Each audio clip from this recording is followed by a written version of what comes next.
பேச்சு துணை. அமெரிக்காவிற்கு முதலாக வந்த ஜானகிக்கு ஒவ்வொன்றையும் பார்த்து வியப்பு தாங்க முடியவில்லை. கணவர் இறந்து 2-3 வருடங்களாக ஐயப்பேட்டையில் தனியாக இருந்தவளை பிள்ளை குமார் கட்டாயப்படுத்தி அமெரிக்கா அழைத்து வந்திருந்தான். பாத்திரம் கழுவுற மிஷின், துணி துவைக்க மிஷின், எப்போது வேண்டுமானாலும் குழாயில் வெந்நீர். அடே அப்பா, புள்ள நல்ல வசதியாக இருப்பது கன்று பொறித்து போனாள். தனி வீடு, சுற்றிலும் தோட்டம், 2 பேரும் ஆஃபீஸ் போக கார், எல்லாம் பார்க்க திருப்தியாக சந்தோஷமாக இருந்தது. வந்து 2-3 நாள் பிள்ளையும் மருமகளும் அம்மாவுடன் வீட்டிலேயே வேலை பார்த்தனர். திங்கட்கிழமை ஆஃபீஸ் கிளம்பினார்கள். ஐயோ, தனியாக நான் இருந்ததே இல்லையே.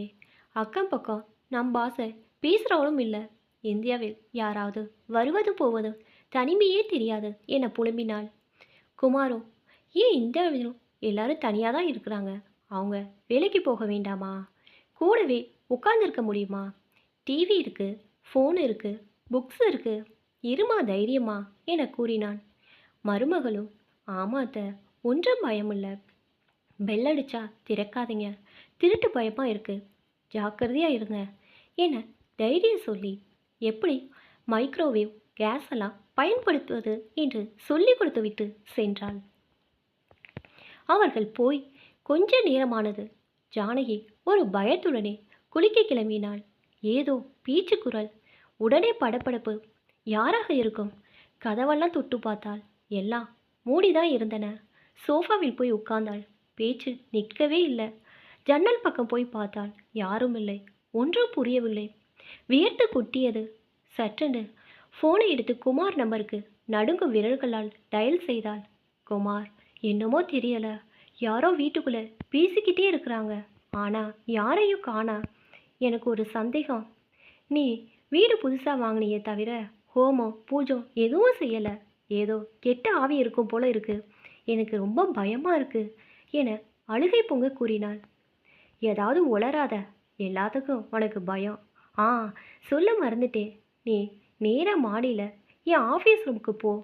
அங்கே சுவரில் ஒரு சின்ன சுவிட்ச் மாதிரி இருக்கும். கிட்ட போய் நின்று அலெக்சா ஸ்டாப் அப்படின்னு ஒரு குரல் கொடு. பேச்சு நின்றுடும். நான் அவசரத்தில் ஆஃப் பண்ணாமல் வந்துட்டேன் என்று கூறவும் மாடிக்கு போனாள் ஜானகி. அங்கதான் அமானுஷ்ய குரல். புள்ள சொன்ன மாதிரியே அலெக்சா ஸ்டாப் என கத்தி கூறினாள். உடனே பேச்சு நின்று விட்டது. அப்பாடா என்று பெரும் மூச்சு விட்டாள். ஆஃபீஸிலிருந்து வீடு திரும்பிய குமார், அம்மா ரொம்ப பயந்துட்டியா? இந்த அலெக்சா இருக்கே, நாம் சொன்னா பாடும், மழை வருமானு சொல்லும், நியூஸ் சொல்லும், வீட்டு லைட்டெல்லாம் கூட கண்ட்ரோல் செய்யும்.